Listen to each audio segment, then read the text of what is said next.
Welcome back to Ayurveda made easy channel. आज अपन संस्कृत का पेपर 2 का वन शॉट वीडियो देखने वाले हैं। फर्स्ट ऑफ ऑल अपन सब चीज़ों के वेटेज देख लेंगे। निरुक्ति तथा पर्यापदानी का वेटेज है 15 मार्क्स, परिभाषा का है 20 मार्क्स, अन्वय लेखन 30 मार्क्स का वेटेज है, पंचतंत्र 15 मार्क्स का, और आयुर्वेद इतिहास पर हमारा सेपरेट वीडियो है जिसका वेटेज 20 मार्क्स है। तो आयुर्वेद इतिहास इस वीडियो में कवर नहीं रहेगा, बाकी 4 टॉपिक्स कवर रहेंगे। अन्वय लेखन में अपन सब वैद्यकीय सुभाषितम के जितने भी श्लोक है उसके अपन अन्वय लेखन देखेंगे। अन्वय लेखन में फर्स्ट श्लोक है हिताहितम सुखम दुखम आयुतस्य हिताहितम मानच तत्र यंत्रोक्तम आयुर्वेद स उच्यते। सबसे फर्स्ट अपन को पदच्छेद करना है ताकि अपन अच्छे से संधि का ये वगैरह करके अन्वय अच्छे से लिख सके, इसलिए अपन पहले सबसे फर्स्ट पदच्छेद करेंगे। तो हित अहित, सुखम दुखम, देन आयुतस्य इधर संधि हुई है, देन हित और हितम अहितम, देन मानच तत्र यंत्र यत्र उक्तम आयुर्वेद स उच्यते। तो इस प्रकार से पदच्छेद हुआ। देन संधि। संधि में हित और अहित हिताहितम, सुखम दुखम प्लस आयु, देन यत्र उक्तम और आयुरः वेदः। देन समास, हित च अहित च हिताहितम। देन अन्वय। अन्वय हर बुक का वेरी कर सकता है, book to book Anvay very करता है। अन्वय आयुर्वेद अन्वय मतलब मेनली जो अपन ने ऊपर श्लोक देखा, तो श्लोक में कैसे राइम जोड़ने के लिए शब्द इधर के उधर किए जाते हैं। उसका सिंपल मीनिंग में किसी श्लोक को लिखना मतलब अन्वय होता है। आयुर्वेद स उच्यते यत्र हिताहितम सुखम दुखम आयुषस्य हिताहितम आयुर्मान अपि तत्र उच्यते। वाक्यार्थ क्या हुआ? आयु हितकर अहितकर सुखकारक दुखकारक ऐसे 4 प्रकार की होती है। इन चारों में क्या हित है क्या अहित है और आयुष्य कितना है, यह सब जो शास्त्र बताने वाला शास्त्र है उसे आयुर्वेद कहते हैं। इस श्लोक का ये मीनिंग हुआ। और ऐसे ही इसका भावार्थ भी लिखना पड़ता है। अगर 10 मार्क के लिए क्वेश्चन आया तो जिस प्रकार से ये लिखा है वैसे अपन को पूरा लिखना पड़ेगा। देन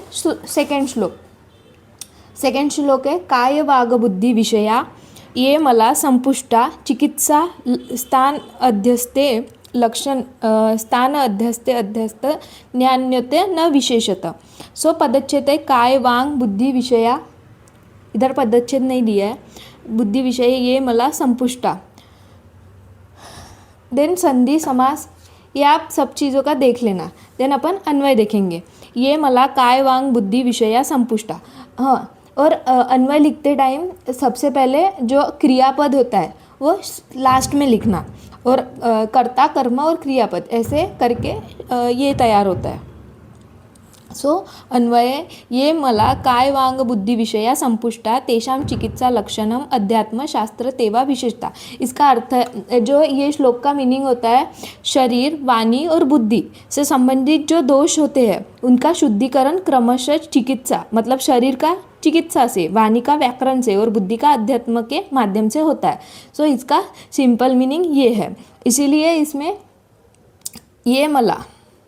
देन काय वाग बुद्धि विषय संपुष्टा तेषाम चिकित्सा मतलब उनकी चिकित्सा लक्षण काय की लक्षण से, वाक की अध्यात्म से, और जो बुद्धि की है वो नहीं, काय की चिकित्सा से, वाणी की व्याकरण से और बुद्धि के अध्यात्म के माध्यम से होती है।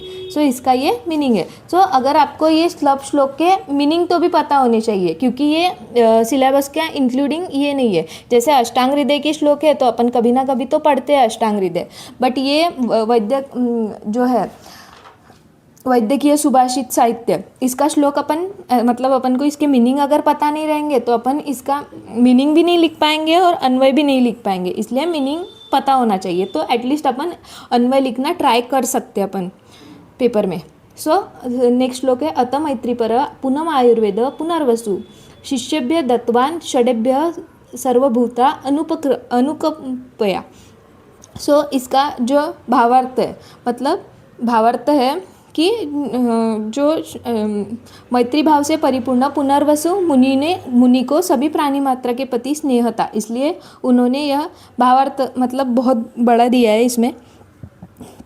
जो आचार्य पुनर्वसु थे उनको आयुर्वेद का गहरा ज्ञान था, तो उन्होंने अपने जो 6 शिष्य थे, जो अग्निवेश भेल जतुर्कर्ण पराशर हारित और शारपानी, इनको उन्होंने अपना आयुर्वेद का ज्ञान दिया। सो इसका ये मीनिंग है। सो अन्वय है मैत्रीपर पुनर्वसु सर्वभूत अनुकंपया पुनर् आयुर्वेद षडेभ्य शिष्यभ्य दत्तवान, ये इसका मीनिंग है। संधि समास वगैरह आप देख लेना एक बार। देन नेक्स्ट श्लोक है अष्टांग संग्रहे अज्ञाते वृत्ता प्राक्तनियंत्रियोः श्रमः, अष्टांग संग्रह ज्ञाते वृत्ता प्राक्तनियंत्रियोः श्रमः। सो इसका अर्थ है जिसने पहले अष्टांग संग्रह का अध्ययन किया है उसके लिए अन्य ग्रंथों का ज्ञान व्यर्थ है, और जिसने अष्टांग संग्रह नहीं पढ़ा है उसके लिए भी अन्य ग्रंथों का अध्ययन केवल श्रम है। ऐसे इस श्लोक का मीनिंग है। मतलब अष्टांग संग्रह पहले मतलब अष्टांग संग्रह जिसने अध्ययन किया है बोल रहे उसके लिए अन्य ग्रंथों का ज्ञान व्यर्थ है, पर जिसने अष्टांग संग्रह नहीं पढ़ा है उसके लिए भी अन्य ग्रंथों का अध्ययन केवल श्रम है। ऐसे इस श्लोक का मीनिंग बताया। सो इसका अन्वय हो गया अष्टांग संग्रह ज्ञाते मतलब जिन्होंने पढ़ा है, पूर्व पठितम ज्ञानम व्यर्थ, और तच्चय अष्टांग संग्रह अविज्ञात मतलब जिन्होंने नहीं पढ़ा है उसका पूर्व पठित ज्ञान केवल अपि श्रम, मतलब एक सिंपल जैसे मैंने हिंदी में बोला उसको ही संस्कृत में सिंपल वर्ड्स में लिखा है। नेक्स्ट है वैद्यक संहिता प्रणेत विद्यानियम। थर्ड, योगेन चित्तस्य पदेन वाचा मलं शरीरस्य च वैद्यकेन अपाकरोत प्रवरम मुनीनाम पतंजलि प्रांजलि न रक्तो तस्मी। सो इसका मीनिंग होता है पतंजलि नामक श्रेष्ठ मुनि ने योग शास्त्र व्याकरण और आयुर्वेद ग्रंथ की रचना की है। सो योग शास्त्र में माध्यम से मन की नकारात्मक भावनाओं को दूर किया, व्याकरण के नियमों के अनुसार वाणी के दोषों को शुद्ध किया और चिकित्सा शास्त्र द्वारा शरीर की बीमारी को ठीक करने का मार्ग बताया। ऐसे महान पतंजलि मुनि को मन से हाथ जोड़कर नमस्कार करता हूँ।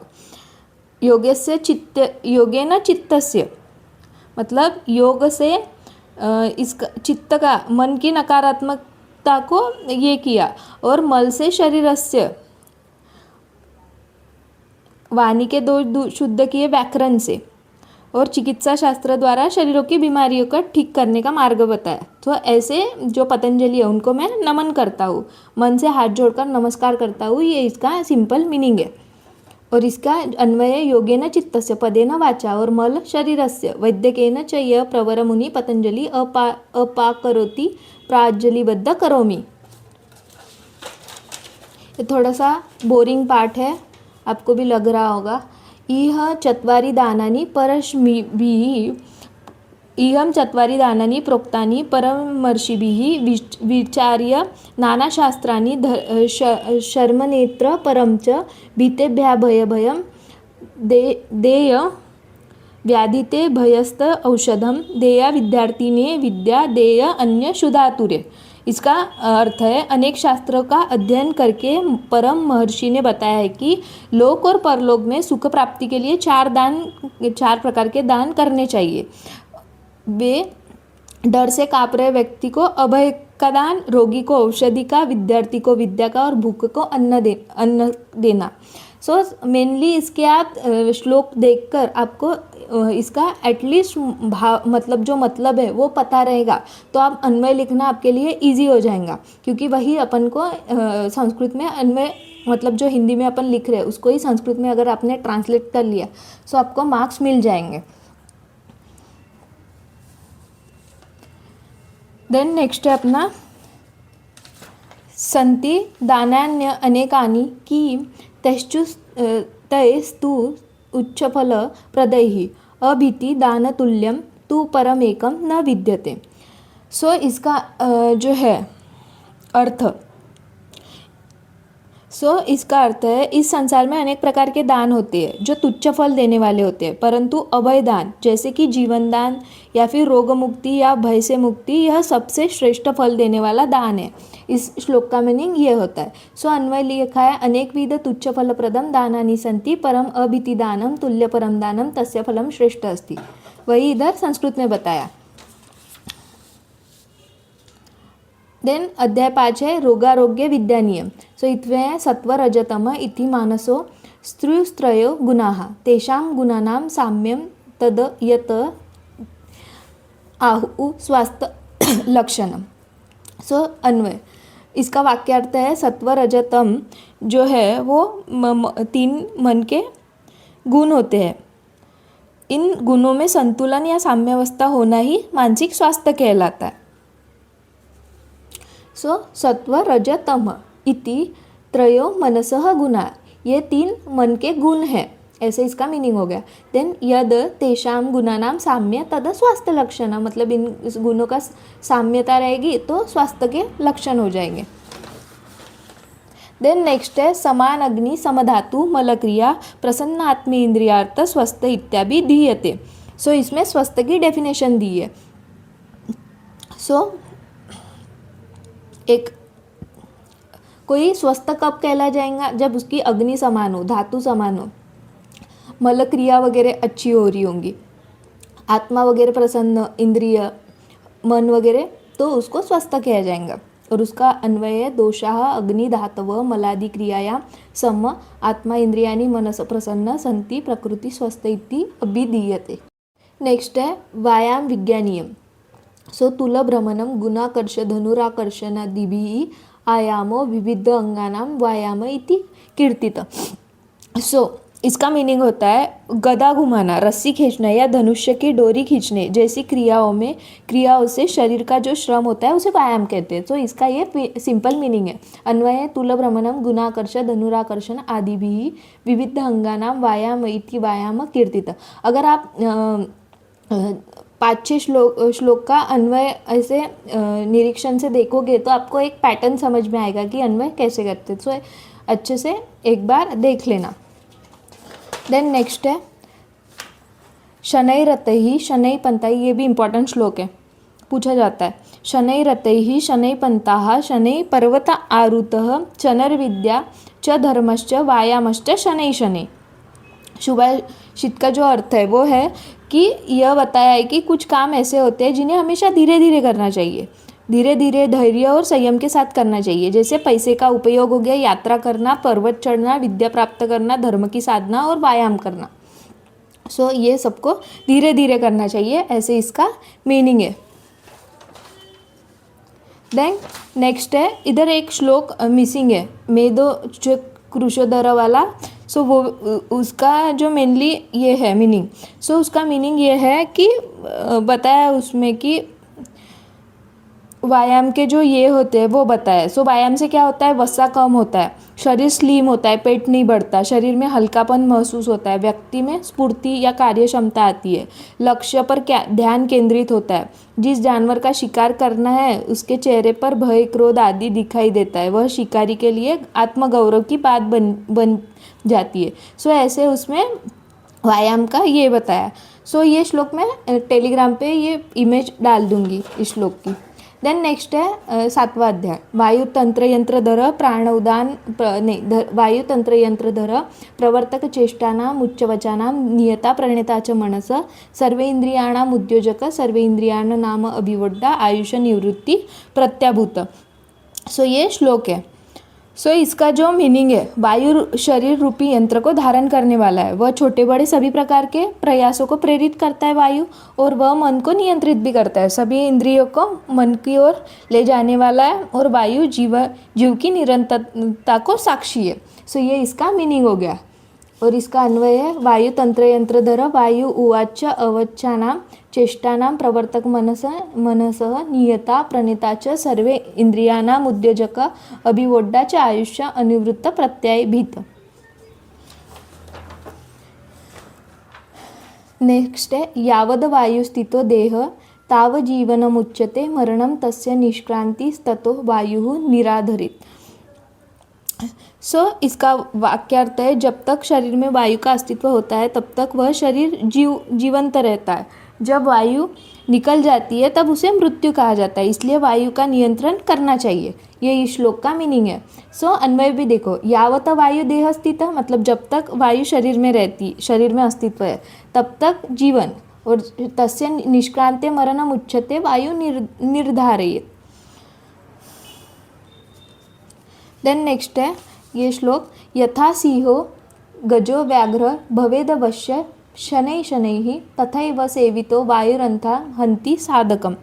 सो इसका वाक्यार्थ है तात्पर्य है जैसे सिंह, हाथी, बाघ जैसे जंगली जानवर धीरे धीरे वश में होते हैं, वैसे ही प्राणवायु को भी धीरे धीरे नियंत्रित करना चाहिए। यदि कोई व्यक्ति जल्दबाजी में प्राणवायु को नियंत्रित करने का प्रयास करता है तो उसकी मृत्यु भी हो सकती है, ये इसका मीनिंग है। देन नेक्स्ट श्लोक है अपना स्नान विधि विद्यानियम अध्याय का। स्नानम नाम मन प्रसाद जननम दुस्वप्न विध्वंसनम शोष्यस्यायतम मलापहरणम संवर्धनम तेजसः रूपशेतकरम ऋतु प्रमंथनम कामाग्निसंदीपन नारीणाम च मनोहर श्रमहर स्नानै दशतैः गुणैः। सो इसमें इस श्लोक में 10 ये बताए हैं, प्रमुख लाभ बताए हैं। सो जो है स्नान से प्रसन्नता आती है, दुस्वप्न का नाश होता है, आत्मविश्वास बढ़ने से बुरे स्वप्न नहीं आते। देन धार्मिक पवित्रता आती है, मल का हरण होता है, तेजवर्धन, रूपवर्धन, शत्रु का नाश होता है। नियमित स्नान से व्यक्ति स्वच्छ और पवित्र होता है। कामाग्नि की उत्तेजना, देन महिलाओं को आकर्षण और श्रम निवारण भी होता है। सो ये 10 इसके ये बताए हैं। देन नेक्स्ट है न स्नानम आचरेत भुक्त्वा न आतुरो न महानिशि न वासोभिः साहजसः न अविज्ञाते जलाशय। मतलब भोजन करने के बाद बीमारी में मध्यरात्रि में बिना वस्त्रों के या अधिक वस्त्र पहनकर और अपरिचित जल में स्नान नहीं करना चाहिए, ऐसा बताया गया है। अगर आपको ये हिंदी में नोट्स चाहिए होंगे तो ये अवेलेबल है हमारे चैनल्स में। देन नेक्स्ट है अंतबाह्य शौच विधि विद्यानियम। सो इसका ये है अभिद्वि गात्राणि शुद्धयन्ति मन सत्येन शुद्धयति विद्या तपोभ्याः भूतात्मा बुद्धि ज्ञानेन शुद्धयति। सो पानी से शरीर की शुद्धि होती है, सत्य से मन की शुद्धि होती है, विद्या और तप से आत्मा की शुद्धि होती है और ज्ञान से बुद्धि की शुद्धि होती है, ऐसे इसमें बताया। अद्भिः गात्राणि शुद्धयन्ति मनः सत्येन शुद्धयति विद्या तपोभ्यः भूतम आत्मा बुद्धि ज्ञानेन शुद्धयति।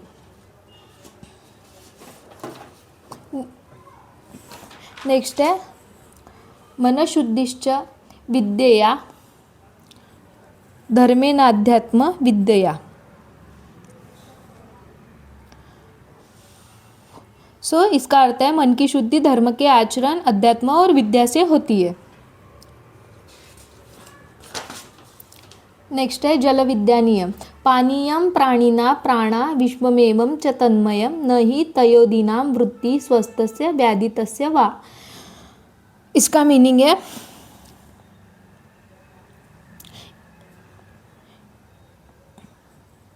इस श्लोक में मेनली पानी का महत्व बताया है, जिसमें मनुष्य का हर काम के लिए पानी की गरज होती है, ऐसे इस श्लोक का ये बताया। देन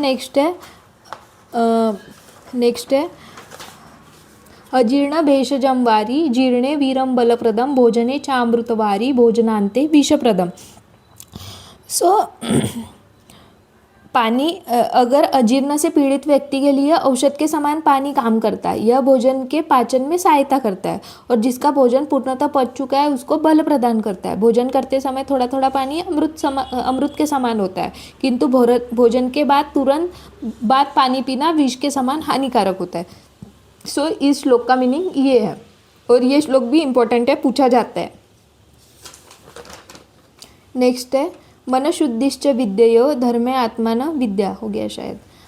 नेक्स्ट 11th अन्नाद भूतांति जायन्ते जातानि अन्नेन वर्धते अद्यते अतिभूतानि तस्मात् अन्यम तद उच्यते। सो इसका जो अर्थ है, सो अन्न के कारण सभी प्राणी उत्पन्न होते हैं, क्योंकि अन्न से शुक्र आर्त आदि सप्त धातुओं की वृद्धि होती है, जिसमें आगे जीवन उत्पन्न होता है। आहार के कारण सभी प्राणी बढ़ते हैं इस नियम के अनुसार। सो इसमें आहार का ये बताया, इसका मीनिंग मेनली अन्न के कारण प्राणी उत्पन्न होते हैं। अन्न से बढ़ते हैं जो खाया जाता है, जिसे खाया जाता है, इसलिए उसे अन्न कहते हैं। मतलब जो खाया जाता है और जिसे प्राणी को खाया जाता है उसे ही अन्न कहते हैं। सो ये इसका सिंपल मीनिंग है। नेक्स्ट है अद्यते विधिवत भुक्तम अति मोक्तारम अन्यथा आयुष्य स्वास्थ्यप्रदम पूर्वम अन्य एवं एतरतम स्मृतम। सो इसका जो मीनिंग है, विधि के अनुसार सेवन किया गया आहार भक्षक को खा लेता है, मतलब आहार ग्रहण करने वाला खा लेता है, लेकिन जो आहार विधि के विरुद्ध होता है वही भक्षक को भक्षण करता है। उस पहले प्रकार का जो व्यक्ति है वो दीर्घायु और स्वस्थ होता है, जबकि दूसरा व्यक्ति अस्वस्थ, मतलब जो आहार विधि से खाता है वो अस्वस्थ को मतलब खाता है वो स्वस्थ रहेगा, और जो नहीं खाएगा वो दीर्घायु भी नहीं रहेगी उसकी और अस्वस्थ और अल्पायु रहेगी। सो ये इसका सिंपल मीनिंग है। नेक्स्ट है को ही तुल्यम तुलाम अधिरोहति शुचिनाम सहज मधुरेन तप्तम विकृतम मथितम तथापि यत स्नेहम उद्गिरति। सो इसका जो मीनिंग है, जो पवित्र है स्वभाव से मधुर है, उबालने के बाद, मतलब इधर दूध का ये बताया। सो जो पवित्र है स्वभाव से मधुर है, उबालने के बाद दही बनता है, मंथन करने पर उससे मट्ठा मक्खन घी प्राप्त होता है, ऐसे दूध की तुलना भला किस चीज़ से की जा सकती है, ऐसा इसका सिंपल मीनिंग है। देन नेक्स्ट है जो श्लोक है वो है कैलासे यदि तक्रम, मतलब यहाँ पे तक्र का ये बताया है। सो कैलासे यदि तक्रम अस्ति गिरीशा किम नीलकंठो भवेत् वैकुंठ दुर्भग्यता स्वयं द्विजपति लंब उदरत्व गणः कुष्टित्व च कुबेरको दहतानाम अग्नि च की वंदति। ये श्लोक है, इधर श्लोक नहीं लिखा है पूरा, बट ये श्लोक था जो मैंने बोला। यदि कैलाश वैकुंठ स्वर्ग आदि स्थानों पर छाछ होती तो क्रमशः भगवान शिव का गला नीला नहीं होता, श्री कृष्ण काले नहीं होते, इंद्र को मतलब फिशर नहीं होता, और गणेश जी का पेट इतना बड़ा नहीं होता, और कुबेर को कुष्ठ रोग नहीं होता, और चंद्रमा को क्षय रोग। ये इसका ये बताया तक्र का। देन नेक्स्ट है प्राणाः प्राणभूता अन्न तयुवच्चाः निर्हन्त्यसुनं विषम प्राणहरम तच्च युक्तियुक्तम रसायनम। ये श्लोक है। सो अन्न सभी प्राणियों के प्राणों का आधार है, यदि इसे उचित रीति से ग्रहण किया जाए तो यह पोषक बनता है, अन्यथा वह विष के समान प्राणों का हरण कर लेता है। ये इसका सिंपल मीनिंग था। नेक्स्ट है आढ्यानाम मांसपरम मध्यानाम गोरस उत्तमम तैलम उत्तरम दरिद्रानाम भोजनम भरतभर्षम। ये श्लोक है।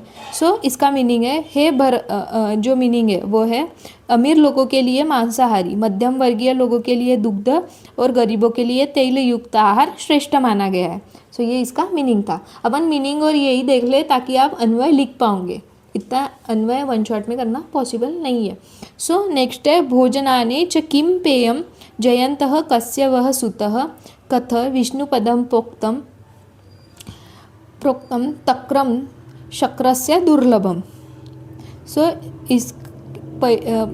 इस सुभाषित में पहले 3 भागों में 3 प्रश्न पूछे गए और उसके क्रमशः उत्तर भी दिया है। जब इन उत्तरों को क्रम में रखा जाता है तो उनका एक नया भोजन के बाद कौन सा पेय सबसे अच्छा है, ये सबसे फर्स्ट जो है बताया है। सो उसका आंसर है ताक। भोजन के बाद कौन सा पेय अच्छा है का आंसर है ताक या फिर मट्ठा, यह पाचन के लिए उत्तम होता है। जयंत किसका पुत्र है? इंद्र का। और जो मोक्ष की प्राप्ति कैसे होती है? सो दुर्लभ, आसानी से नहीं मिलती है। सो ये इसका मीनिंग था मेनली। सो चैप्टर 30 भोजन विद्या नियम। सो ये पूछा प्राण श्लोक है। सो नेक्स्ट श्लोक है सुजीर्णम अन्नम सुविचषणम सुतः सुशासित स्त्री नुपित सुसेवित सुचिन्त्य च उक्त सुविचार्य यतकृत सुदीर्घकाल आटी न याति लिखिक्रियामि। सो इसका अर्थ है अच्छी तरह पचा हुआ भोजन, बुद्धिमान पुत्र, गृह कार्य में दक्ष स्त्री, सेवाभावी और अध्ययन पूर्ण व्याख्यान, विचार पूर्वक किया गया कार्य, ये सब लंबे समय तक हानिकारक नहीं होते। सो ये इसका सिंपल मीनिंग है। नेक्स्ट है जीर्ण भोजिन व्याधि न उपसर्पति। मतलब भोजन जो है यह माना जाता है, वाक्यार्थ क्या है, पहले भोजन के पचने के बाद जो व्यक्ति दूसरा भोजन करता है उसे रोग नहीं होते। सो ये इसका सिंपल मीनिंग था। नेक्स्ट है विद्या ज्ञातो ही न अभ्यासः स्त्रीणां ज्ञात कुचलता व्याधिना भोजन जीर्ण शभोः ज्ञात प्रपंचता। इसका वाक्यार्थ है अभ्यास न करने से विद्या, मले वस्त्रों से स्त्री, पूर्ण अन्नपाचन से रोग और शक्ति का प्रदर्शन शत्रु के लिए घातक होता है। ये इसका सिंपल मीनिंग था। नेक्स्ट है पिपासा शुदा विज्ञानीयम अध्याय। सो मरुस्थल्यान यथा वृष्टि शुदा आर्ते भोजनम तथा दरिद्रे दीयते दान सफल पांडु नंदन। सो वाक्यार्थ है, जिस प्रकार से सूखे या कम वर्षा वाले क्षेत्रों में वर्षा होना सफल होता है, उसी प्रकार भूखे को भोजन दान देना और दरिद्र को दान देना सफल होता है। ये इसका मीनिंग हो गया। देन है अशनाया वये पापामति। वाक्यार्थ है, जो व्यक्ति भूखा होता है वह पाप पुण्य का विचार नहीं करता है। नेक्स्ट 16वां अध्याय है जो है वो बोला है भोजन द्रव्यानाम स्वाद्य स्वाद्यार्थता विद्यानियम अध्याय। सो व्यसनानंतर सौख्य स्व अल्पम अपि अधिकम भवेत कषाय रसम आस्वाद्य स्वादत इव अंबु विद्यते। सो इसका अर्थ है, जैसे कसाला स्वाद खाने के बाद पानी पीना वह मीठा लगता है, उसी प्रकार दुख के बाद थोड़ा सा सुख भी अधिक प्रतीत होता है। देन है अभ्यासेन कटुद्रव्यम भवत्यमितं मुनेः भवति अभिमतं मुनेः अन्य अस्मै रोचते निम्बम अन्य अस्मै मधु रोचते। इसका अर्थ है, हे मुनि, अभ्यास से तीखी वस्तु भी प्रिय लगने लगती है। जैसे किसी को शहद प्रिय लगता है, वैसे ही किसी को नीम अच्छा लगने लगता है। देन नेक्स्ट 17वां अध्याय मध्य गुण दोष विद्या नियम अध्याय। सो इसका श्लोक है किंतु मध्य स्वभावेन तथैव अन्न तथा स्मृतम। देन अयुक्ति युक्त रोगाय युक्ति युक्तम यथा अमृतम। सो वास्तव में मद्य भोजन के समान है यदि उसे सही मात्रा में और उचित प्रकार से और विवेक पूर्वक लिया जाए तो वह अमृत के समान होता है, लेकिन यदि उसे बिना सोच समझ के लोगे तो अनुचित तरीके से लिया जाए तो वह रोग उत्पन्न करने वाला होता है। नेक्स्ट है न पच्यति जन्मांश क्रामाद न एव पश्यति न पच्यति मद उन्मातो ह्यार्ति दोषान न पच्यति। सो इसका अर्थ है, जन्म से अंधा व्यक्ति देख नहीं सकता, जो वासना के कारण अंधा हो गया है वह भी समय या परिस्थिति को नहीं देखता। मद से उत्पन्न और धन का लोभी व्यक्ति स्वार्थ के लिए किसी भी दोषों को नहीं देखता है। ये इसका मीनिंग है। नेक्स्ट है कर्मणा मनसा वाचा सर्वावस्थासु सर्वदा सर्वत्र मैथुन त्याग ब्रह्मचर्य प्रचक्षते। सो इसका जो वाक्य है का अर्थ है, ब्रह्मचर्य का मतलब सिर्फ अविवाहित होना नहीं है। कर्म विचार वाणी से किसी भी मैथुन के बारे में कुछ भी न करना, किसी भी अवस्था में मैथुन संबंधी कोई विचार आचरण या उच्चारण न करना ही ब्रह्मचर्य कहलाता है। सो ये इसका मीनिंग है। देन नेक्स्ट श्लोक है स्मरणम कीर्तनम केली। सो इसमें जो मैथुन के 8 अंग है वो बताए हैं। स्मरणम कीर्तनम केली प्रेक्षणम गृह च भावनम संकल्पम अध्याय व्यवयांच क्रिया निवृत्ति एतन मैथुन अष्टांग प्रवदान्ति मनीषिणः विपरीतः ब्रह्मचर्य एतद एव अष्टलक्षणम। सो स्त्री का स्मरण करना, उसकी प्रशंसा करना, उसे देखना, एकांत में उससे बात करना, उसके साथ क्रीड़ा करना, उसके साथ मैथुन की कल्पना करना, वैसा प्रयास करना और वास्तव में मैथुन करना, ये 8 लक्षण यदि किसी पुरुष में नहीं है तो वो ब्रह्मचारी कहलाएगा। ऐसा इसका मीनिंग है। देन नेक्स्ट श्लोक है आहार निद्रा भय मैथुन च सामान्यम एतत पशुभिः नराणां ज्ञान हि तेषां अधिको विशेषो ज्ञान न हीना पशुभिः समानम। सो इसका वाक्यार्थ है आहार निद्रा भय और मैथुन ये क्रियाएं मनुष्य और पशु दोनों के समान होती है, लेकिन ज्ञान मनुष्य की एक विशेष और महत्वपूर्ण विशेषता है। ज्ञान के बिना मनुष्य भी पशु के समान होता है। सो इसका ये सिंपल मीनिंग है। नेक्स्ट है अधोहि वा, इधर श्लोक नहीं दिया है पूरा क्योंकि जगह नहीं थी। अधोहि वा एष आत्मन तस्माद् जायां न विद्यन्ते न एतावत् प्रजायते अर्सो वही तावद् भवति आ यदयेव जाया विद्यन्ते प्रजायते तर्हि सर्वो यवति भवति। ये श्लोक था। सो वाक्यार्थ है, स्त्री को अर्धांगिनी माना गया। जब तक पुरुष को संतान प्राप्त नहीं होता तब तक यह अपूर्ण माना जाता है। जब वह संतानवान हो जाता है तभी उसे पूर्ण माना जाता है। सो ये इस श्लोक का मीनिंग था। नेक्स्ट श्लोक है, जायापत्यो न विभागो जायते। सो जो है पति पत्नी का विभाजन नहीं हो सकता, ये इसका मीनिंग है। नेक्स्ट है 20वां अध्याय, लास्ट अपना। सो 20 अध्याय विषय विद्या नियम। सो शोक चक्षु, एक मिनट, शोक त्वक चक्षु जिह्वा प्राणानाम आत्मसंयुक्तेन मनस अधिष्ठाना स्वेषु स्वेषु विषयत्व अनुकूल्यतः प्रवृत्ति। ये श्लोक है। सो इसका वाक्यार्थ है, आत्मा से संयोग होने पर मन के अधिष्ठान से श्रोत्र त्वचा चक्षु जीवा और घ्राण ये इंद्रियां अपने अपने विषय की ओर आकर्षित होती है और सुख की प्राप्ति के लिए प्रवृत्त होकर कार्य करती है। ये इसका वाक्यार्थ था। नेक्स्ट है श्लोक है, नेक्स्ट श्लोक है, शरीर स्थिति हेत्वाद आहार सधर्मानो ह कामाः। सो इसका अर्थ है, शरीर को धारण करने और पोषण करने के लिए हम पंचभौतिक आहार ग्रहण करते हैं। उस आहार के अनुसार शरीर और मन पर प्रभाव पड़ता है। नेक्स्ट श्लोक है, विषाद विषम की विषया समस्ता दुखी सदा को विषयानु अन्नानि धन्य अस्ति को यस्तु परोपकारी कह पूजनीय शिव तत्वनिष्ठ। सो इसका अर्थ है, विष से भी अधिक विषैला क्या है? सो विषयों की आसक्ति है, इंद्रिय सुख की आसक्ति है। सदैव दुखी कौन है? इंद्रिय विषय में रत व्यक्ति। धन्य कौन है? परोपकारी। और पूजनीय कौन है? शिव तत्व निष्ठा जो रखता है वो ये है पूजनीय। लास्ट श्लोक है अपना, विषस्य विषयानाम च दूरम अंत्यनंतनम अंतनरम उपभुक्तम विषम ह्यंति विषया स्मरणाद अप।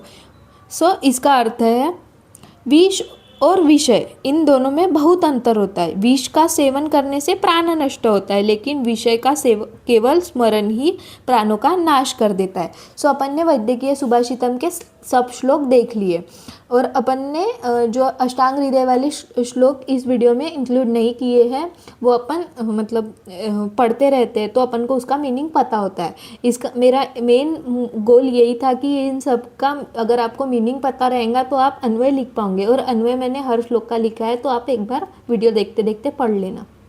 सो अभी अपन पंचतंत्र की कहानी देखने वाले हैं। सो इसमें 5 कहानी बताई है। सो फर्स्ट है शपनक कथा, और इसमें सवाल एक तो अपने को ऐसे संस्कृत में पैसेज सीन पैसेज जैसा एक क्वेश्चन पूछे जाएंगे, या फिर संस्कृत में दिया है अपने मदर टंग में अपन को ट्रांसलेट करना पड़ेगा, या फिर हिंदी मराठी में या फिर इंग्लिश में दिया रहेगा तो अपन को संस्कृत में ट्रांसलेट करना पड़ेगा। इस प्रकार के सवाल आते हैं। सो इसका भी मीनिंग अपन शॉर्ट में ये स्टोरीज को देख लेते हैं। सो जो मणिभद्र होता है वो एक अमीर व्यापारी गरीब हो जाता है, तो उसे सपने में क्या होता है, एक भिक्षु आता है। भिक्षु दर्शन देके वह कहता है कि उसके पूर्वजों का जो संचित धन है वो भिक्षु ने कहा कि अगले दिन वह उसके घर आएगा, और जब मणिभद्र उसके सिर पर डंडा मारेगा तो वह सोने का बन जाएगा। सो अगले दिन वैसे ही होता है। सो मणिभद्र ने भिक्षु के सिर पर वार किया और वह सोने की मूर्ति में बदल गया। यह सब घर आए एक नए नाई ने देख लिया। सो नाई को लालच हो जाती है, तो नाई क्या करता है, नाई को लगा कि भिक्षु के सर पर डंडा मारने से सोना निकलता है। सो उसने कई जैन भिक्षुओं को अपने घर पर खाना खाने को बुलाया और उन्होंने सबके जो सर पे डंडा मारकर हमला कर दिया। सो इससे क्या हो गया, इससे कई भिक्षु घायल हो गए और किसी की मृत्यु भी हो गई। सो पुलिस ने क्या किया, नाई को पकड़ लिया और उसको सजा दी। सो इससे अपन को सीख क्या मिलती है कि बिना सोचे समझे और बिना पूरी जानकारी के केवल लालच में आकर कोई भी काम करना नहीं चाहिए, वरना पछताना पड़ता है। सो ये शपनक कथा थी। एक बार आप संस्कृत वाला, हिंदी वाला, मराठी वाला जो कुछ भी पढ़ते हो वो पढ़ लेना। देन नेक्स्ट है अपनी ब्राह्मणी नकुल कथा। सो क्या होता है, एक ब्राह्मणी रहती ने एक नेवले को अपने बेटे की तरह पाला, लेकिन उसे हमेशा नेवले पर शक रहता है। एक दिन जब वह पानी भरने जाती है तो एक सांप बच्चे और उसका बच्चा भी रहता है। सो तो वो सांप वो बच्चे के तरफ आता है। सो नेवले ने क्या किया रहता है, सांप को मारकर बच्चे की जान बचाता है वो नेवला। बट जब ब्राह्मणी लौटी तो नेवले के मुंह पर खून देखकर उसे लगता है कि बच्चे को तो इसी ने मार दिया। सो वो गुस्से से पानी का घड़ा वो नेवले के सर पे पटक देती है। सो उससे मौत हो जाती नेवले की। और अंदर जाने पर जब उसने बच्चे को सुरक्षित और सांप को मरा हुआ देखा तो उसे अपनी जल्दबाजी पर भारी पछतावा होता है। सो इससे भी ये सीख मिलती है कि बिना सोचे समझे और बिना जांच परखे कोई भी काम नहीं करना चाहिए। नेक्स्ट जो है अपनी है लोभविष्ट चक्रधर कथा। सो गरीबी में आकर क्या होता है, तंग आकर चार जो ब्राह्मण रहते वो धन कमाने के लिए उज्जैन के योगी भैरवानंद के पास गए। तो योगी ने चारों को एक एक जादुई बाती दी और कहा कि जहाँ भी बाती गिराओगे वहाँ खुदाई करने पर आपको धन मिलेगा। सो पहले मित्र की बाती गिरने पर तांबा मिलता है, दूसरे की चांदी, तीसरे की सोना मिलता है। और लालच के परिणाम में क्या करते हैं, पहले 3 मित्र अपना धन लेकर लौट गए, लेकिन चौथा मित्र रत्नों की लालच में और आगे बढ़ता है। सो इससे सीख मिलती है अति लोभ नहीं करना चाहिए, क्योंकि अत्यधिक लालच के कारण अंत में व्यक्ति को केवल कष्ट ही प्राप्त होता है। सो इसका ये तात्पर्य है। नेक्स्ट है अपनी सिंह कारक ब्राह्मण पुत्र कथा। यह कहानी कॉमन सेंस के ऊपर बताई है। सो 4 मित्र होते हैं जिनमें 3 शास्त्रों में बहुत बड़े विद्वान होते हैं, लेकिन चौथे के पास केवल व्यवहारिक ज्ञान था, वह पढ़ा लिखा नहीं होता है। सो जंगल में उन्हें क्या होता है, एक मृत सिंह की हड्डियाँ मिली। सो विद्वान मित्रों ने अपनी विद्या का प्रदर्शन करने के लिए उसकी हड्डियाँ जोड़ी और उसमें मांस और रक्त भर दिया। जो तीसरा मित्र जब तीसरा मित्र उसे जीवित करने लगा तो सुबुद्धि ने चेतावनी दी कि वह जीवित होकर सबको खा जाएगा, पर विद्वानों ने तो उसकी बात ही नहीं मानी। सो सुबुद्धि पेड़ पर चढ़ गया। जैसे ही सिंह जीवित हुआ उसने 3 विद्वानों को ब्राह्मण को मार डाला, जो तीनों थे पढ़े लिखे, उनको मार दिया और सुबुद्धि अपनी समझदारी से बच गया। सो इससे यह सीख मिलती है कि केवल किताबी ज्ञान प्राप्त नहीं है, पर्याप्त नहीं है, व्यवहारिक ज्ञान भी होना अत्यंत आवश्यक है। नेक्स्ट अपनी लास्ट कहानी है मूर्ख पंडित कथा। सो 4 ब्राह्मणों ने 12 साल तक पढ़ाई की, पर उनमें जरा भी अक्ल नहीं थी। वे हर किताबी बात को गलत मतलब निकालते थे। वो हर किताब, जैसे उन्होंने शमशान में खड़े एक गधे को अपना भाई समझ लिया, नदी पार करते समय एक पत्ते को नाव समझकर उस पर कूद गए, डूबने लगे। गांव वालों ने उन्हें खाने पर बुलाया तो खाने की चीज़ें में भी शास्त्रों के अजीब नियम लगाकर भूखे ही रह गए। सो ये ऐसे करते थे जो ये रहते 4 ब्राह्मण। सो इससे यह सीख मिलती है, अगर हम अपनी बुद्धि का इस्तेमाल नहीं करते तो लोग, मतलब सही इस्तेमाल नहीं करेंगे तो लोग तो हमारा मजाक उड़ाएंगे।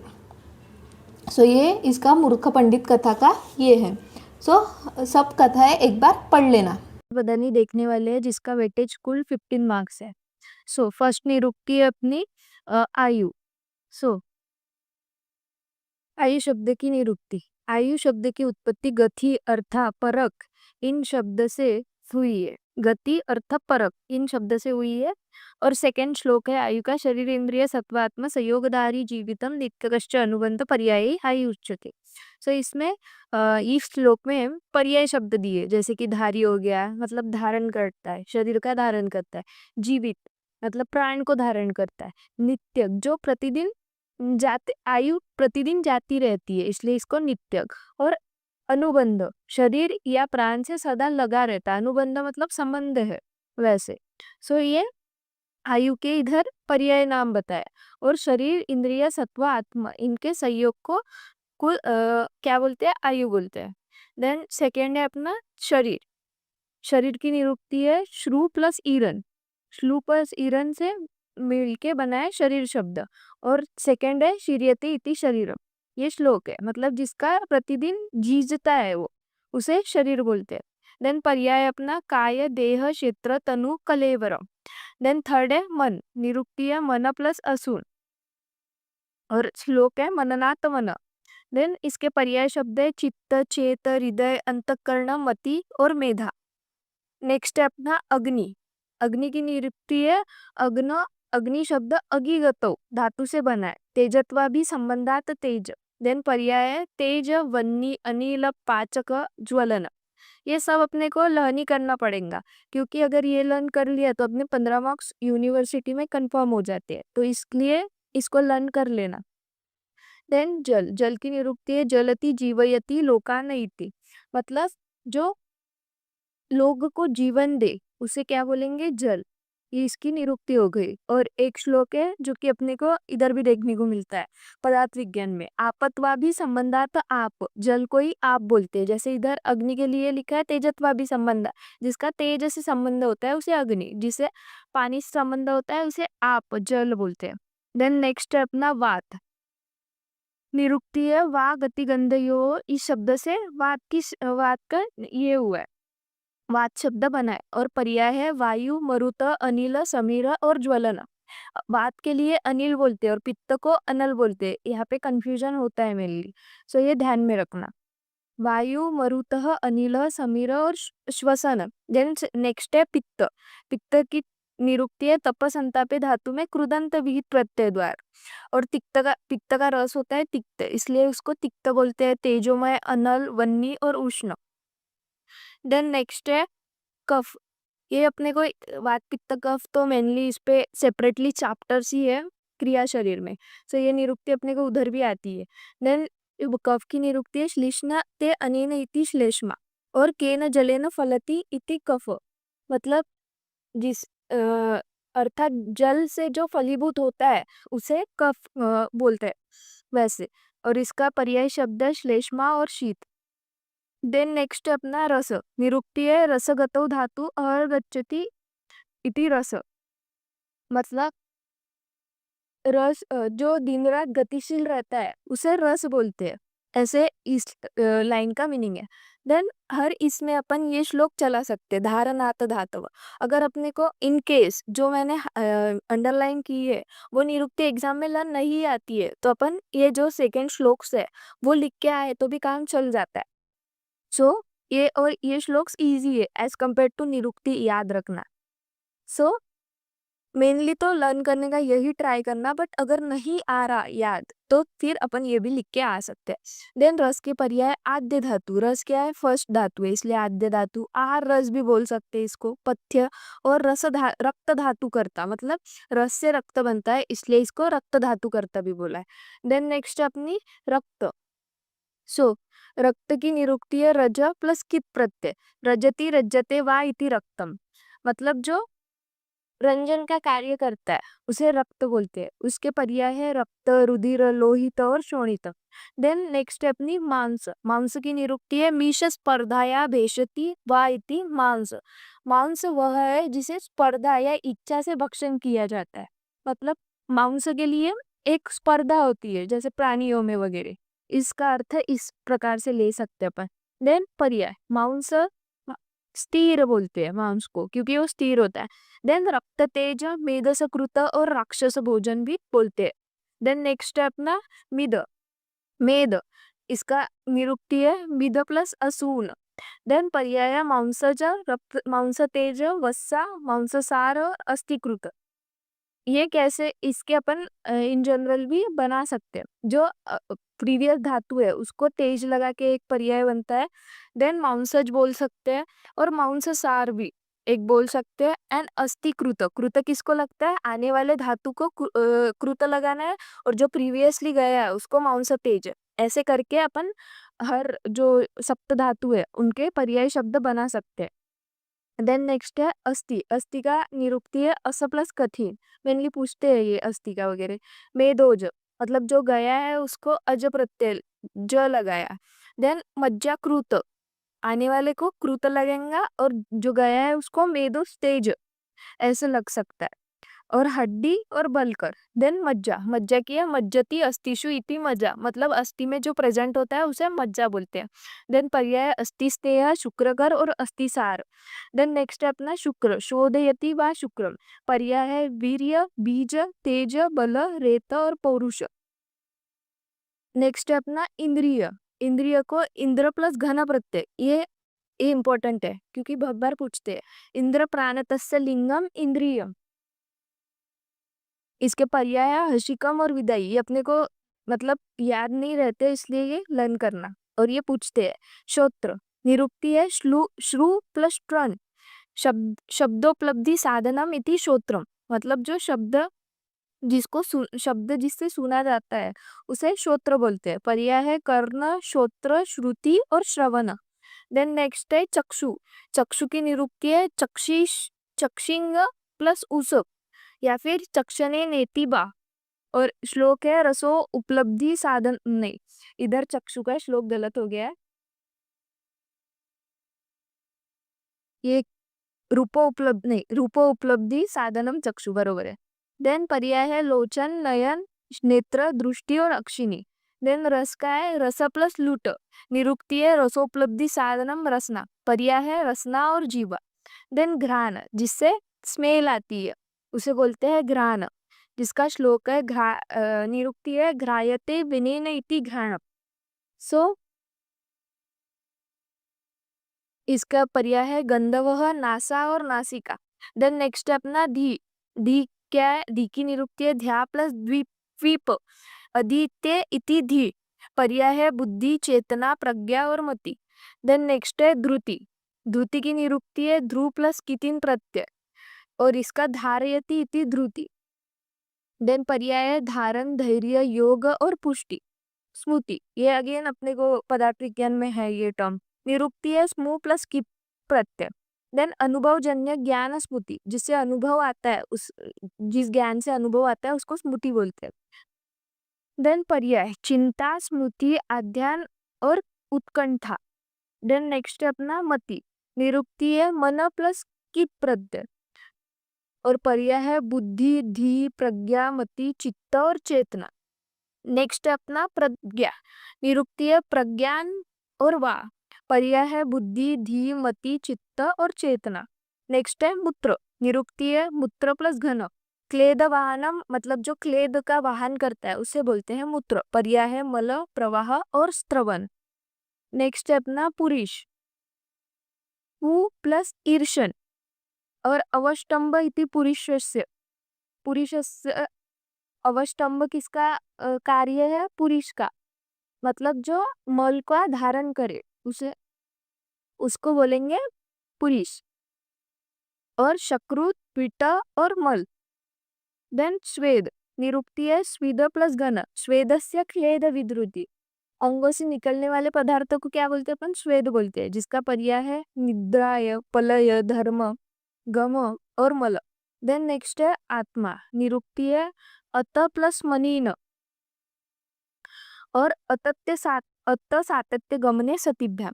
देन पर्याय है अपने क्षेत्रज्ञ, स्त्रष्टा, दृष्टा, घ्राता और ज्ञाता। ये अगेन अपने को पदार्थ विज्ञान में आएगा, इसके बहुत सारे पर्याय दिया है उधर।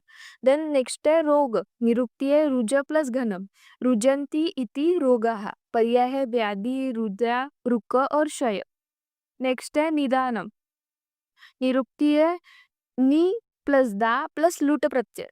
देन निदानम त्वादिकरणम, मतलब जो कारण होता है उसको ही निदान, हेतु को भी निदान, कॉज जो रहता है उसको निदान बोलते हैं। पर्याय है कारण, हेतु, रोग निदान और निष्कर्ष। देन नेक्स्ट है रोगी। रोग युक्त सह रोगी। निरुक्ति है नकारांत पुल्लिंग शब्द रुज धातु से रोगी शब्द बना है। जो रोग से युक्त होता है उसे रोगी बोलता है, मतलब जिसमें रोग होता है उसे रोगी बोलेंगे। पर्याय है व्याधित, रुग्ण, आतुर, ग्रस्त, पीड़ित और दुखी। देन नेक्स्ट है अपना भेषज चिकित्सा। सो भेषज चिकित्सा। निरुक्ति है रोग भय जयति इति भेषजम, मतलब जो रोग के भय को दूर करता है उसे भेषज कहते हैं। और पर्याय अपना औषध, दवा, औषधि और व्याधिहर और प्रत्यय। सो ये मेनली अपने को 15 मार्क्स में पूछा जाएगा। तो एक क्वेश्चन 5 मार्क का LAQ में ऑप्शन में आता है और SAQ में भी एक क्वेश्चन में। इसका ऐसे मिला के कुल 15 मार्क्स का वेटेज है। और अपने को लिखना कैसे? अभी अगर अपन ने ये निदान शब्द लिया, सो अपन को इतना तो अपन लिख नहीं सकते 5 मार्क्स के लिए, तो अपने को जितना भी निदान के बारे में नॉलेज है, जितना 1-1.5 पेज का, वो अपन को हिंदी में लिख लेंगे। सो इसके वजह से अपने पेजेस भरेंगे, तो अपने को इस प्रकार से ये लिखना पड़ेगा। वैसे ही रोगी का भी एग्जाम्पल लिया, तो ये निरुक्ति, अगर निरुक्ति पूछी है तो निरुक्ति भी लिखनी है अपने को, पर्यायवादी भी लिखनी है। बट अगर अपन को 5 मार्क्स में क्वेश्चन पूछा है तो अपन 1-1.5 पेज इसके बारे में, क्योंकि इतना सा लिखने से अपने को इतने मार्क्स नहीं मिलेंगे, क्योंकि ये यूनिवर्सिटी का पेपर रहता है, तो इसलिए अपन इसके बारे में 1-1.5 पेज अच्छे से लिख के आए तो अपने को मार्क्स मिलने में इजी रहता है। Thanks for watching this video. लिखने वाले हैं जिसका कुल वेटेज है 20 मार्क्स। इससे पहले निरुक्ति वाला वीडियो मैंने अपलोड किया है, वो अगर नहीं देखा हो तो आप जाके देख सकते हैं। उसका वेटेज था 15 मार्क्स। सो फर्स्ट परिभाषा है अपनी आयुर्वेद। सो इसका श्लोक है आयुषस्य वेद आयुर्वेद, और सेकंड श्लोक है हिताहितम सुखम दुखम आयुतस्य हिताहितम मानच तज्जय यंत्रोक्तम आयुर्वेद स उच्यते। जिस शास्त्र में हित, अहित, सुख, दुख इन 4 प्रकार की आयु का वर्णन किया गया हो, और आयु के लिए किस तरह का आहार हितकर है और किस तरह का अहितकर है इसका वर्णन किया गया हो, आयु का मान बताया हो, इन सभी विषयों का जहाँ वर्णन किया जाता है उसे आयुर्वेद कहते हैं। सो इस श्लोक का ये मीनिंग होता है। देन सेकेंड है पंच महाभूतानी।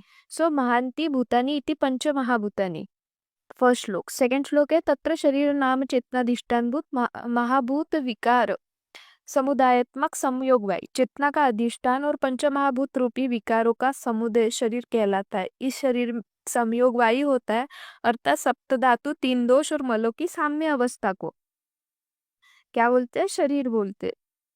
देन त्रिगुण। त्रिगुण कौन से? सत्व, रज और तम। तो सत्व, रजस, तमश्चेति त्रय प्रोक्तः महागुणः। देन नेक्स्ट है दोषा। दुष्यंति ते दोषा, जो दूषित करता है उसे क्या बोलेंगे? दोष बोलेंगे। सेकेंड श्लोक है दोष धातु मलामूलम सदा देह से।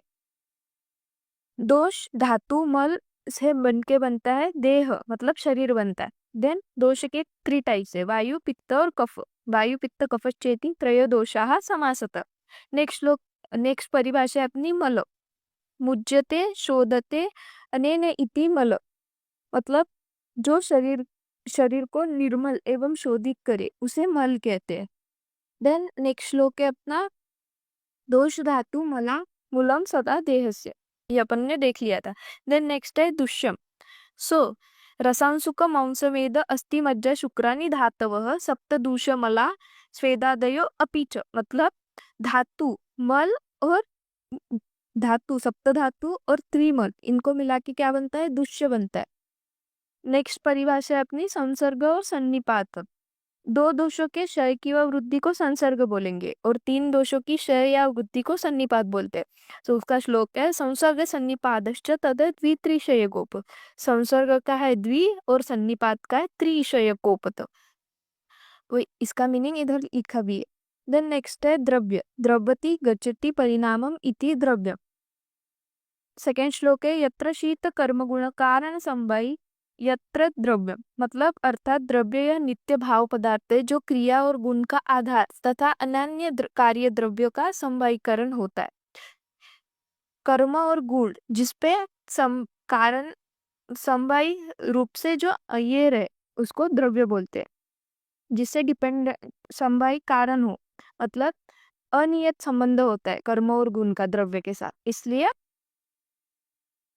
देन नेक्स्ट श्लोक है अपना गुण परिभाषा। गुण्यते आमंत्रते लोक अनेन इति गुण, जिसके द्वारा लोग द्रव्य की ओर आकर्षित होता है, मतलब किसी भी व्यक्ति में कोई गुण होगा तो लोग आकर्षित होते हैं, वैसे ही इधर ही बताया। देन नेक्स्ट श्लोक है समवाय तु निचिष्ट कारण गुण है, मतलब जो द्रव्य का समवायी हो, अर्थात द्रव्य रूप आधार में आधेय स्वरूप गुण नित्य संबंध से रहता है, उसे गुण बोलते हैं। ये द्रव्य, गुण, कर्म, सामान्य, विशेष, ये जो है ये पदार्थ विज्ञान में सेपरेट एक चैप्टर्स है इस पे। देन नेक्स्ट है कर्म। कर्म मतलब क्रियते इति कर्म, मतलब जो किया जाता है उसे कर्म बोलते हैं। प्रयत्नादि कर्म चेष्टितम उच्यते, जो प्रयत्न किए जाते हैं उसे कर्म बोलते हैं। नेक्स्ट है सामान्य। सर्वदा सर्वभावानां सामान्यम वृद्धि कारण, जो वृद्धि करते हैं उसे सामान्य बोलता है, और विशेष क्या करता है? ह्रास करता है, मतलब जो विपरीत गुण का होता है उसे विशेष, और जो सर्वदा सर्वभावानां सामान्य वृद्धि कारण, सामान्य वृद्धि का कारण है और विशेष पृथक्वकृ मतलब रास का कारण है। सामान्यम एकत्वकरणम तुल्यार्थ ही सामान्य। देन विपरीतः विपर्यय, ये अष्टांग हृदय के और चरक में भी ये श्लोक दिए हैं। देन नेक्स्ट है गुरु। गुरु का श्लोक है यस्य द्रव्यस्य बृहणे कर्मणि शक्ति सह गुरु। गुरु बृहन लघु लंघन, मतलब जो गुरुपाक हो, शरीर में गौरवता उत्पन्न करता है उसे गुरु बोलते हैं, और लघुता उत्पन्न करता है उसे लघु बोलते हैं। देन प्रकृति। प्रकृति का श्लोक है शुक्र आर्तव जन्मार्तव प्रदे विषनेव विषक्री में तेश्च तिश्च प्रकृतेयो हीनमुत्य उत्तम पृथक। ये इसका श्लोक है अष्टांग हृदय का फर्स्ट चैप्टर। जो शुक्र और शोणित के मिलन से प्रकृति निर्माण होती है, मतलब जिस शुक्र और शोणित के मिलन के टाइम पे जो दोष का डोमिनेंस होगा उस इससे प्रकृति डिसाइड होती है। विकृति वात वायु पित्त कफ चेति त्रय दोषा समतः विकृता विकृत देह हंति ते वर्धयन्ति च। वात पित्त कफ ये 3 दोषों से विकृति देह का नाश करती है, हनंती, इसलिए ऐसा बोला है। देन नेक्स्ट है अपना चय। ये इसकी षट क्रियाकाल की अभी स्टेप्स है। चय सहति रूपः वृद्धि चय। देन दोषों के सहति रूप में होने वाली वृद्धि को चय बोलते हैं। संचय च प्रकोपश्च प्रसर स्थान संचय व्यक्ति भेद च यवेति दोषानाम सभवत भीषक।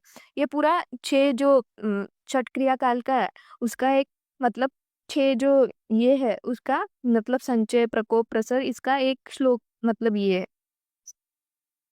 6 क्रिया काल का। देन प्रकोप विलयन रूप वृद्धि है प्रकोप, दोषों के विलयन रूप में वृद्धि होना प्रकोप है। प्रसर, प्रसर किसको बोलते हैं? प्रसर वक्षायाम तेषोर प्रकुपितानाम पर्युषित किनो दक समवाय प्रसरण हेतु सप्त्यप चेतनम, मतलब जो अगर इडली का डालते हैं तो वो रात भर भिगाने के बाद जैसे वो पात्र से बाहर निकलता है, उसी प्रकार जो दोष होते हैं उद्रेक उत्पन्न होकर उनका प्रसार होता है, ऐसे इसको ये प्रसर अवस्था को कंपेयर किया गया। देन स्थान संचय प्रसूतानां पुनर्दोषाणां स्तोतो वैगुण्याद यत्न संग सस्थान संशयम, मतलब दोषों के प्रसार होने से जिस स्थान पर स्त्रोतों का वैगुण्य और कारण संग होता है उसे स्थान संचय बोलते हैं। देन नेक्स्ट है दोषगति। दोषगति का श्लोक बड़ा है। क्षय स्थानम च वृद्धिश्च दोषानां त्रिविधा गति ही ऊर्ध्व चादश्च तिर्यकश्च विज्ञेयो त्रिविधा चा अपर कोष्ठ शाखा मर्मास्ति संधिषु इत्युक्त विधिभेदेन दोषानां त्रिविधा गति ही। जो दोषों की गति है दोनों ही अवस्था में दोष शरीर में सर्वत्र भ्रमण करते हुए विभिन्न गतियों को प्राप्त करता है, मतलब विकृत और जो प्राकृत है दोनों ही अवस्था में दोष शरीर से सर्वत्र भ्रमण करते हुए विभिन्न गतियां प्राप्त करता है, उसे बोलते हैं दोष गति। देन नेक्स्ट स्टेज है अपनी भेद, जो कि 7वीं क्रियाकाल की ये है स्टेज है। अवतीर्णत्व च शोफोदीनाम विशेष लक्षणम च तच्च भेद, विदीर्ण होना शोफ आदि का लक्षण है, इसी को भेद कहते हैं। छठे स्थान काल का भेद ये अवस्था है। देन नेक्स्ट अपने रस। रस्यते आस्वाद्यते इति रस, रसेंद्रिय के द्वारा जिस विषय का ग्रहण किया जाता है उसे रस बोलते हैं। देन वीर्य येन कुर्वन्ति तद वीर्य, मतलब जो पोटेंसी होती है उसे वीर्य बोलते हैं, जिसके द्वारा क्रिया हो। वीर्य है जिस शक्ति से द्रव्य अपने कर्मों का संपादन करता है, मतलब कर्म करता है। कुर्वन्ति तद वीर्य। देन उष्ण शीत गुणोत्कर्षत्वा वीर्याद् विधा स्मृतम, उष्ण और शीत ये 2 प्रकार के वीर्य होते हैं। विपाक, विपाक क्या है? कर्म, विपाको हो कर्मनिष्ठया, मतलब जब पाचन काल के अंत में जिस रस विशेष की उत्पत्ति होती है उसे विपाक बोलते हैं। विपाक कितने टाइप्स के होते हैं? 3 टाइप्स के, स्वाद, अम्ल और कटु, मतलब मधुर, अम्ल और कटु। देन नेक्स्ट है अपना कार्य कारण भाव। कार्य नियत पूर्व वृत्ति कारणम कार्य प्राक अभाव प्रतियोगी। पहले कारण की उत्पत्ति होती है, कारण से फिर बनता है कार्य। कार्य से नियत रूप में अर्थात निश्चित रूप में जो पूर्ववर्ती अर्थात पहले आए उसे कारण कहते हैं। और कार्य कारण प्राग अभाव प्रतियोगी मतलब कार्य प्राग भाव का प्रतियोगी होता है। उत्पन्न होने से पूर्व किसी वस्तु का अभाव प्राग भाव कहलाता है। देन स्त्रोतस, स्त्रवणार्थ स्त्रोतंसी, शरीर के वो सभी भाग जहाँ स्त्रवन की गति होती है उसे क्या बोलेंगे, स्त्रोतस। देन कोष्ठ, कोष्ठ के 3 टाइप्स होते हैं, कोष्ठ, कूर और मृदुर। क्रोष्ट क्रूर मृदु और मध्यम। क्रोष्ट क्रूर मृदु मध्य स्यात् समीरपि। देन आम, आम किसको बोल, आम उष्ण अल्प बलत्वेन धातु माध्यम पाचितम दृष्टमामाशयगतम रसमामा प्रचक्षते। मतलब अग्नि का बल कम हो जाने से रस धातु की पाक नहीं होता है, इसके वजह से आमाशय में वातादि दोषों से दूषित हो जाता है, उसे आम कहते हैं। नेक्स्ट अपना विरुद्धाहार, शरीर धातु में विरुद्धम कुर्वन्ति थी वैरोधिका, मतलब जो शरीर के धातुओं का विरोध करते हैं उन्हें वैरोधिक कहा जाता है। नेक्स्ट है विदाई, विदाई इति यज्ञ आम्लो उद्गार दाह तुष्णा प्रभुति नुदीर्यम कृष्चात पाकम उपगच्छति तदीर्दाही। ऐसे पदार्थ जो खट्टी डकार दाह तुष्णा आदि को उत्पन्न कर कठिनाई से पचते हैं उसे विदाई कहलाते हैं। नेक्स्ट है विष्टम्बी, कोष्ठे बातम समुत्पाद पाककाले तु यदभक्षम आत्मानशूलाधिकरम विष्टम्बी पनसयता। विष्टम्बी द्रव्य कोष्ठ से अधिक पात उत्पन्न कर आत्मान आदि उत्पन्न करते हैं। देन नेक्स्ट है अपना सात्म्य, सात्म्य नाम यद तद यदात्म पश्यते। सात्म्य उसे कहते हैं जो कि अपनी देह के लिए सुखकारक या अनुकूल होता है। देन ओक सात्म्य उपशेते यदो चित्यादोकम सात्म्यम तदुच्यते। निरंतर अभ्यास से जो अनुकूल होता है उसे ओक सात्म्य कहते हैं। देन देश सात्म्य, देशानुपदिनाम सात्म्य नाम तदानुपतिष्ठते, देश के अनुकूल आहार विहार लेना। अत्यशनम, मात्रा से अधिक भोजन करना। अध्यशनम विरुद्ध अध्यशनम भूयो भुक्तस्य उपरि भोजनम, खाए हुए अन्न के बाद पुनः अन्न सेवन करने को अध्यशन। देन स्थानी, स्थान पे रहने वाले को स्थानी कहा जाता है। और योगवाही, गृह्यति योगवाही द्रव्यम संसर्गी वस्तुगुणान पंचमानम यथेक्त मधु जल तेलाज सुत लोहादि। जो औषधि द्रव्य अन्य किसी द्रव्य के साथ पचता हुआ अपने संसर्गी द्रव्य के सभी गुणों को ग्रहण कर लेता है, साथ अपने गुणों को भी रखता है, उसे योगवाही कहते हैं। इसका कुल वेटेज 20 मार्क्स का है। 2 क्वेश्चन एसएक्यू में पूछ सकते हैं और एक एलएक्यू में 10 मार्क्स का। इसमें भी अपन को वैसे ही लिखना है जैसे मैंने निरुक्ति पर्याय पदानी में बताया था। योगवाही, जैसे फॉर एग्जांपल अगर योगवाही पूछा गया तो योगवाही की ये श्लोक लिखना है पहले, और जितना भी 1-1.5 पेज अपने को जितना भी अपन सभी सब्जेक्ट का जो भी ज्ञान है अपने को वो अपन इसमें लिख सकते हैं। तो अपने को 1-1.5 पेज वैसे लिखना पड़ेगा। Thanks for watching this video. अगर वीडियो अच्छा लगा है तो please subscribe to our channel.